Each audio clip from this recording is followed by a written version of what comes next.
we are, many years later, in the gold city, talking about the green economy. So let me take you on a bit of a journey.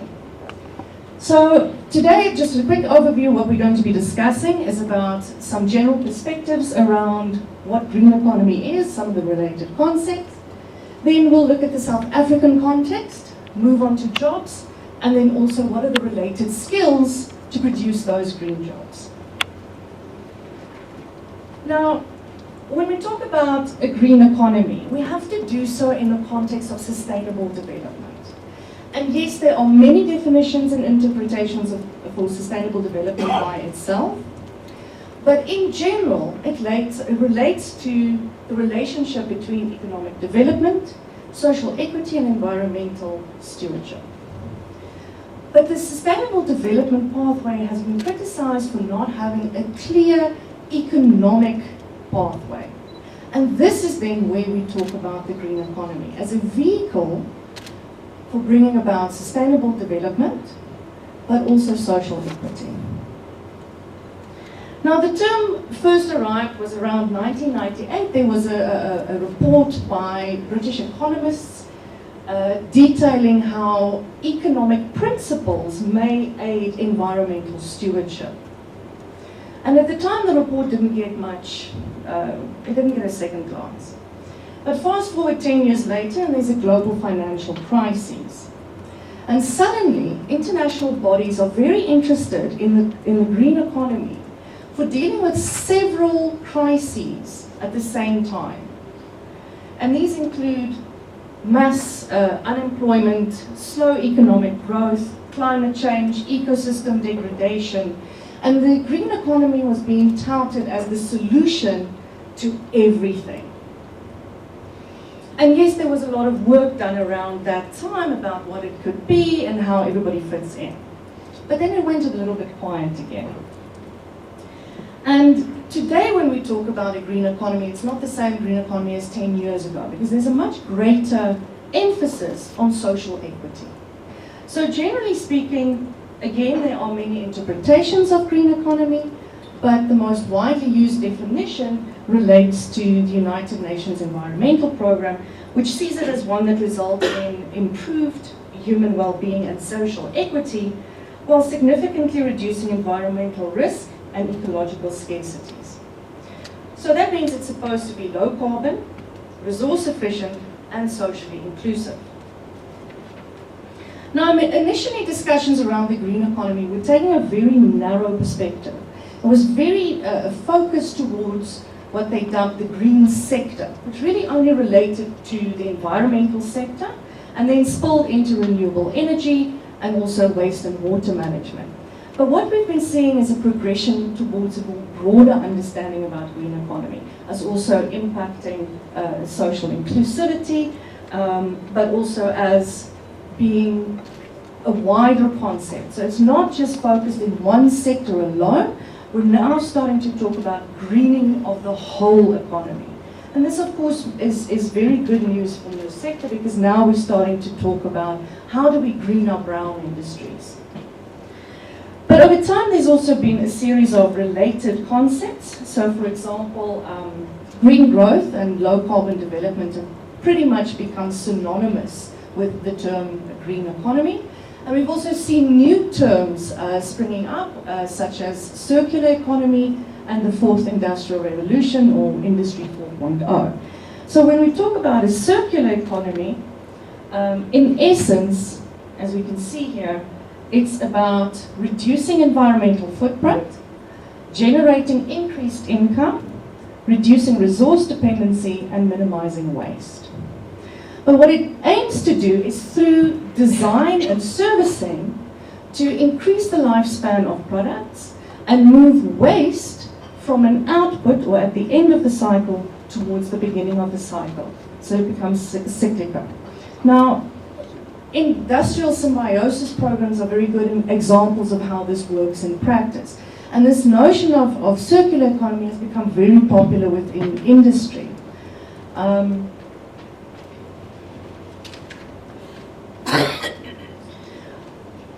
But But at the end of the day, circular economy is only a tool within the green economy. So when we talk about green economy, it's still an umbrella term, and circular economy sits within that. And that then brings us to the fourth industrial revolution. So I won't bore you with the whole history of the first three, but I think we've all heard about the term. And of course, the World Economic Forum describes the fourth industrial revolution as the advent of cyber-physical systems. And this is basically when technologies become embedded in our society, but even within human bodies. So I'm seeing Terminator everywhere. So examples, for example, would include artificial intelligence. So anybody who used their Google Maps or spoke to Siri or Alexa or Google Assistant to come here today, you've been interacting with that. Then there's big data, the Internet of Things, and of course, additive manufacturing. So in terms of then, if we're looking at green economy as an umbrella term and circular economy within that, the fourth industrial revolution is then a tool to bring about a circular economy. So the technologies may be used to do that.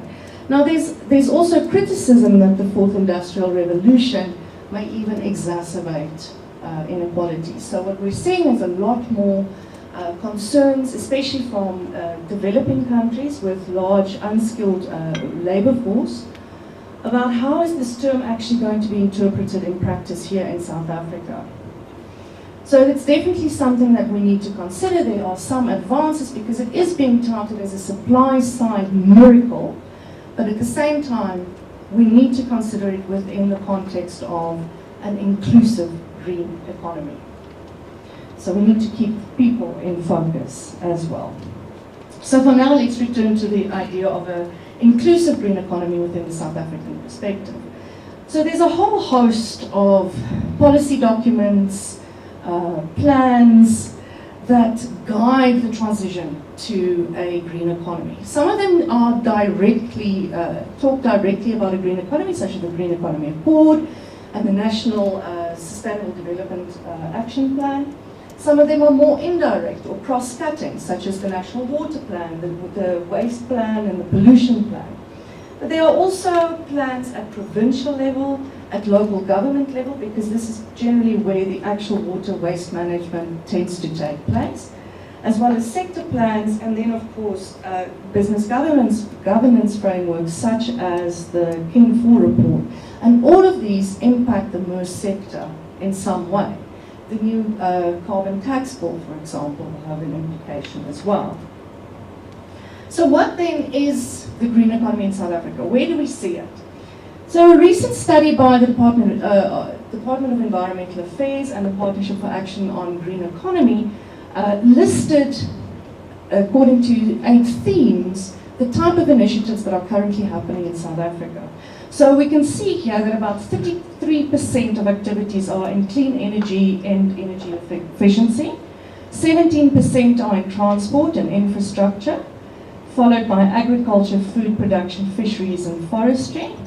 And then we jump to sustainable waste management practices, which make up about 9% of the initiatives.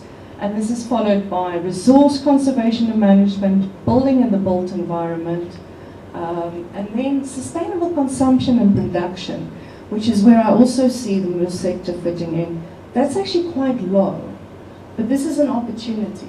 That means there's a lot of scope for greening and for creating green jobs in this particular theme. And then finally, there's also water management. So there's a lot of scope for growth here.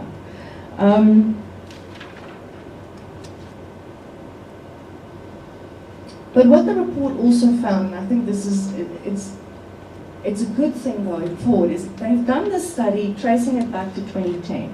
And what they've seen is that the number of green initiatives within South Africa have actually increased exponentially. And it's available, there's a green initiative in every province and within every sector. So we're no longer talking about a green sector all out on its own that doesn't relate.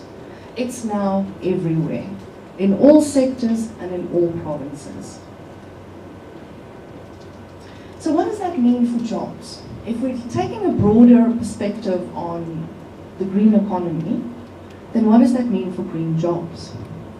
So one of the perspectives is about shades of green. Now some jobs are easily recognized as being green because they directly feed into a green economy. So solar operator would be an easily identified. But then there are also other jobs that are slightly less direct or indirect, and this is where it starts getting a little bit tricky. And in terms of the shades of green, it's about how a job benefits the environment and upholds decent work, and that would then increase its shade of green. But this is just one perspective.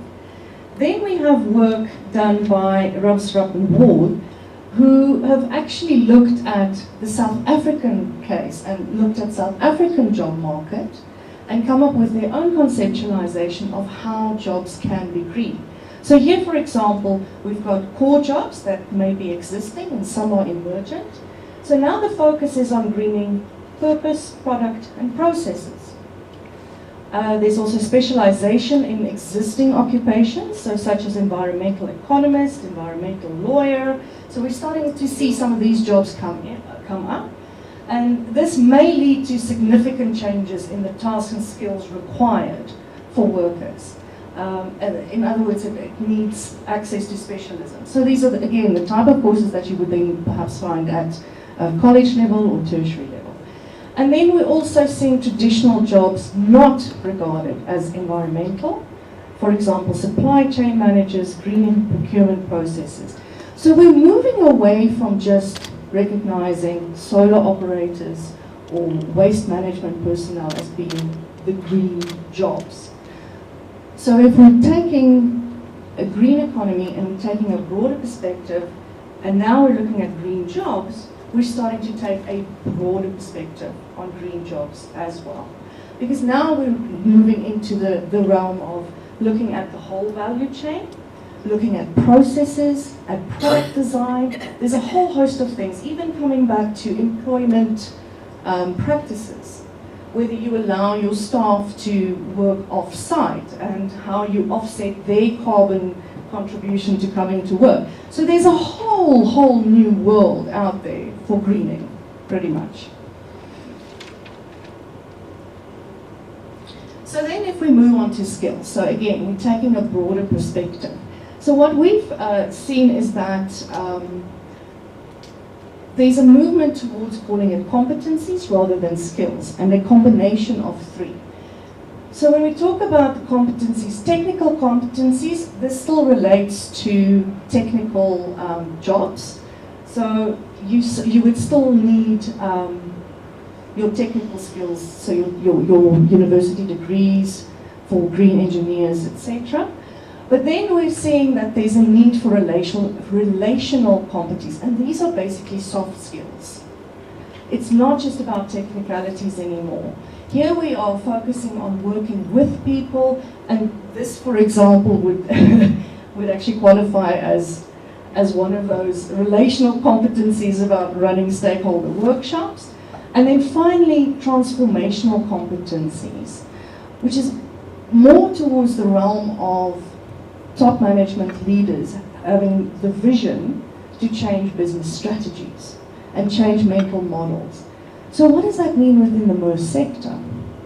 So this is something that we have been working on as a first draft, and this is what we're hoping that you will be contributing to over the next couple of sessions as well. So we're saying that there are different skills categories: skills to inform values, skills to inform tasks, technical skills, skills to inform processes, skills to inform strategy or business models, and finally skills to inform green employment practices. And for each one, there's a particular training topic. We know the type of training that may be relevant, and also the audience who it may be aimed at. So some of these skills training may be a short course, a 2-hour course within your organization about just establishing the values around sustainability and green economy. Some of them are very technical, some of them may be aimed at top management at a higher level. And that would be to inform more of the design side, the business strategy side, etc. So this is then a combination of a broader perspective on a green economy, leading to a broader understanding of green jobs and a broader set of skills that are required, particularly within the Mer sector. So just in closing, the final points. So I haven't said it enough, we're taking a broader perspective on understanding the green economy, its activities and the related skills. We're now talking about greening the whole economy, no longer just one sector. And finally, we're talking about green competencies that can be developed throughout the organization and not just be placed in very technical parts within it. Thank you very much.